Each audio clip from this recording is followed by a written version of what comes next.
दिग्गज मंडळी असताना मी काय बोलावं, पहिले हा प्रश्न पडला. पण एक जिल्ह्याचा सीईओ या नात्याने जे काही मी ऑब्झर्व करतो ग्रामीण भागात, तिथल्या काही दोन गोष्टी मी मंत्री महोदयांच्या परवानगीने आपल्याशी शेअर करतो. खरं तर प्रोटोकॉलमध्ये मला हे पूर्ण कार्यक्रम अटेंड करणं अपेक्षित आहे, पण जिल्ह्याची संवैधानिक समितीची सभा असल्यामुळे तिथं जाणंही तेवढंच महत्त्वाचं आहे. म्हणून मी मंत्री महोदयांच्याच परवानगीने थोडंसं 5 मिनिटं बोलतो आणि कोणी मीटिंगसाठी जातो. मित्रांनो, बऱ्याचपैकी लोकांना माझं बॅकग्राऊंड माहिती असेल. ग्रामीण भागात असल्यामुळे ग्रामीण भागात काय चालतं, कशा पद्धतीने काम होतं, सरपंच कशा पद्धतीने काम करतात, आमचे ग्रामसेवक किती दांड्या मारतात, सरपंचाचे किती प्रश्न असतात, ह्या सर्व गोष्टींची मला ऑलरेडी कल्पना आहे. बरेचदा मी जेव्हा सरपंचांना प्रश्न विचारतो की तुमच्या गावातली अडचण काय, तर 50 ते 60% लोकांचं म्हणतं की गावाची अडचण नंतर तुम्ही पहिले ग्रामसेवक बदला. तर मी त्यांना म्हटलं की जसं तुमचं लग्न होतं, लग्न झाल्यावर जसं सरपंच नवऱ्याला वाटतं की माझी बायको ही चांगली आहे, छान आहे, आणि एका वर्षानंतर वाटतं बापू की माझ्यापेक्षा दुसऱ्याची बायको चांगली आहे. तसंच बायकांनाही वाटतं की माझ्यापेक्षा दुसऱ्याच्या घरातला माणूस चांगला आहे कर्म आणि कर्तव्याने. तसंच सरपंच आणि ग्रामसेवकांचं आहे. 90% सरपंचांना वाटतं की माझा ग्रामसेवक बाद आहे आणि 50% ग्रामसेवकांना की माझा सरपंच काही कामाचा नाहीये. पण शेवटी काय असतं, किती जरी मनामध्ये हेवे दावे असते, तंटे असते, शेवटी आपल्याला सोबत राहूनच काम करायचं आहे. म्हणून मी ग्रामसेवकांना म्हणतो की तुम्ही गावामध्ये काय चांगलं नाहीये किंवा गावातले पदाधिकारी कशा पद्धतीने चुकीचे काम करायला लावतात हे सोडून तुम्ही गावात काय चांगलं करू शकतात. तुम्ही पगार घेत आहात, पगार घेता घेता तुम्हाला गावाचा विकास करायची संधी आहे. तुम्ही याला अपॉर्च्युनिटी समजा. असं कुठलंच क्षेत्र नाहीये, राजकीय असेल, सामाजिक असेल, आमचा अधिकारी असेल, तुमचं असेल, जिथे टीका होत नाही, विरोध होत नाही. विरोध प्रत्येक ठिकाणी आहे, टीका प्रत्येक ठिकाणी होते. पण त्यातल्या त्यात चांगलं काय करू शकतो, आणि हे चांगलं काम करण्यामध्ये मी 2-3 प्रॅक्टिकल गोष्टी सांगतो आहे. ते जर शक्य असेल तर गाव खऱ्या अर्थाने आदर्श होईल. पहिली गोष्ट, मी एक रिपोर्ट वाचत होतो युनायटेड स्टेट्सचा. तिथे खूप मोठे रिसर्च स्कॉलर आहे UC नेल्सन म्हणून. युनायटेड स्टेट ऑफ अमेरिकामध्ये, USA मध्ये 65 वर्षाचं साधारण जर माणसाचं आयुष्य असेल तर त्या 65 वर्षाच्या आयुष्यामध्ये सरासरी एक माणूस त्याच्या पूर्ण जीवन काळात 9 वर्ष सतत टीव्ही बघत असतो. दिवस रात्र 9 वर्ष टीव्ही बघतो. एखादा मुलगा जेव्हा प्री स्कूल एज्युकेशन घेतो, त्या प्री स्कूल एज्युकेशन मध्ये जर त्याला पूर्ण वर्षामध्ये 900 तास शाळेत जायचं असेल तर 1500 तास तो टीव्ही बघतो एका वर्षात. एखादा मुलगा जेव्हा 10वी पास होतो, त्याला ते ग्रॅज्युएशन त्यांच्या लेवलला 10th आणि 12th वेगळं नाव आहे. एक मुलगा त्या ग्रॅज्युएशन होईपर्यंत कमीत कमी 8000 मर्डर्सचे टीव्ही सीन, 8000 लोकांचा खून होतोय अशा प्रकारचे सीन टीव्ही वरती बघतो. आणि जवळपास 5 ते 6 वर्षामध्ये 20,000 प्रकारचे ऍडव्हर्टाइजमेंट बघतो. तर तुम्हाला वाटेल की साहेब हे का बोलतायत, याचं काही कारण आहे. सायंटिफिक रिपोर्ट असा म्हणतो की जी लोक टीव्ही बघतात, जी लोक टीव्हीच्या रोज बातम्या बघतात, बघणं न बघणं हा नंतर भाग आहे, मी तुम्हाला सांगतोय फॅक्ट काय आहे. त्यांच्या 3 गोष्टी कधीच डेव्हलप होत नाही: क्रिटिकल थिंकिंग, अनालिसिस आणि इमॅजिनेशन. क्रिटिकल थिंकिंग, अनालिसिस आणि इमॅजिनेशन कधी डेव्हलप होत नाही. जे काही चलचित्र वाहिनीवर दाखवलेलं आहे त्या गोष्टीला तसं बिलीव्ह करून लोक विश्वास ठेवून कसलाही विचार न करता आपल्या व्यक्तिमत्वाचा विकास करत असतात. म्हणून मी IAS झालो, सध्या CEO म्हणून काम करतो आहे. पुढे कलेक्टर म्हणून माझं प्रमोशन होईल. पण मी माझ्या घरात टीव्ही ठेवले नाहीये. मी टीव्ही बघत नाही, बातम्या वगैरे काही बघत नाही. म्हणजे बऱ्याच लोकांना की असं कसं शक्य आहे. सकाळी उठल्या उठल्या माझं शेड्यूल आहे. मी अर्ली इन द मॉर्निंग मी ध्यान करतो, योगासनं करतो. लहान बाळ आहे 1.5 वर्षाचं, तो उठला का त्यासोबत वेळ असतो. ऑफिसला 9:45 येतो. जोपर्यंत ऑफिसचे सर्व कामं आणि व्हिजिटर संपत नाही ऑफिसमध्ये थांबतो.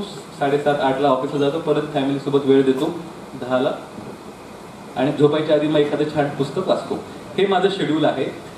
याचा फायदा मला असा झाला, आज जगामध्ये तुम्ही जर 20 वर्षापूर्वी 30 वर्षापूर्वी विचार केला तर लोकांची पहिली प्रायोरिटी काय होती? पोटभर अन्न जेवायला मिळतंय का? 30 वर्षापूर्वी लोकांची प्रायोरिटी नव्हती की माझ्याकडे गाडी पाहिजे, टीव्ही पाहिजे. लोकांना 2 वेळचं जेवण भेटलं ही प्रायोरिटी होती. आज मला असं वाटतं की बापूंकडे तक्रार घेऊन हे येत असेल की मला जेवण द्या, म्हणून जेवणाची सोय करा, ही तक्रार घेऊन तरी कोणी येत नसेल. लोकमंगल फाउंडेशनच्या मार्फत जे लोक त्यांनी भिकारी असतील, जे लोक वृद्ध असतील, त्यांना ते स्वतः टिफिन देतात. असा कुठलाही माणूस आला त्याची पण ते सोय करू शकतात. आज प्रायोरिटी लोकांकडे टीव्ही आली, घरोघरी मोटरसायकल्स आल्या, काही लोकांकडे एसी आले, प्रत्येकाच्या नाही म्हटलं तरी मोबाईल आहेच. पण तरी सुद्धा लोक समाधानी नाही आहेत. लोक अस्वस्थ आहेत. लोकांमध्ये काही ना काही मानसिक काही ना काही विचार चालू असतात. आणि मी ऍज अ डॉक्टर असल्यामुळे लोकांचे चेहरे बघत असतो. लोकांच्या चेहऱ्यावरचा आनंद आणि हास्य निघून गेले, जे की 30 वर्षापूर्वी होतं. सोपं आहे. 30 वर्षापूर्वी तुमची बेसिक गरजा पूर्ण नव्हती, पण लोक एकत्र यायचे, पारंपरिक सोहळ्यामध्ये, सणामध्ये लोक सहभागी व्हायचे. आणि आज प्रसार माध्यम वाढले, सोशल मीडिया वाढल्या. पहिले फक्त दूरदर्शन दिसायचं, आज 200 चॅनल आले टीव्हीवरती. पण पीस ऑफ माइंड, समाधान हे कुठेतरी हरवलेलं आहे. आणि बऱ्याच पालकांची, म्हणजे जे माझ्या वयाचे आहेत 30, 32, 35, त्यांची ही तक्रार आहे की मुलं त्यांची ऐकत नाही, तर मुलं खूप हट्टी आहेत. आणि मग ते कारण कोणाला देतात? दोष शिक्षण व्यवस्थेला. तर मुळात मी हे का म्हणतो आहे की ज्या घरामध्ये पुस्तकाचं कपाट नसेल बापू, ते घर सपाट होऊन जातं. आणि ज्या घरामध्ये वन आईड गुरु म्हणतात, टेलिव्हिजनला म्हणतात वन आईड गुरु, जे कसलाही विचार करत नसतं, फक्त कंटिन्युअस बंबार्डमेंट चालू असते. आणि त्या घराचं जर सेंटर, त्या घराचं जर केंद्रबिंदू टीव्ही असेल, तरी म्हणतो त्या घरातली पुढची पिढी आणि आत्ताची पिढी मनोरुग्णाकडे जाईल. Depression, anxiety, high BP. तर बाकी ग्रामविकास तो नंतरचा भाग.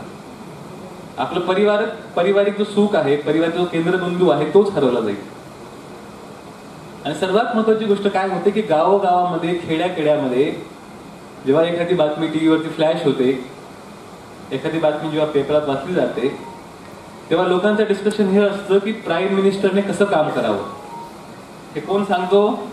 ज्या माणसाने कधी आयुष्यामध्ये ग्रामपंचायत मेंबर पण झाला नसेल, तो सांगतो की प्राईम मिनिस्टरने कसं काम करावं. मुख्यमंत्र्याने असं नव्हतं बोलायला पाहिजे, असं बोलायला पाहिजे होतं. ही पार्टी अशी वर जाईल.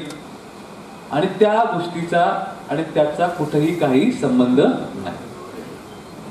मागे जेव्हा कर्नाटक इलेक्शन चालू होतं, मागे बोललो होतो बापूंना की महाराष्ट्रातल्या घरोघरामध्ये हेच प्रश्न होता की कर्नाटकामध्ये कुठली सरकार बनेल.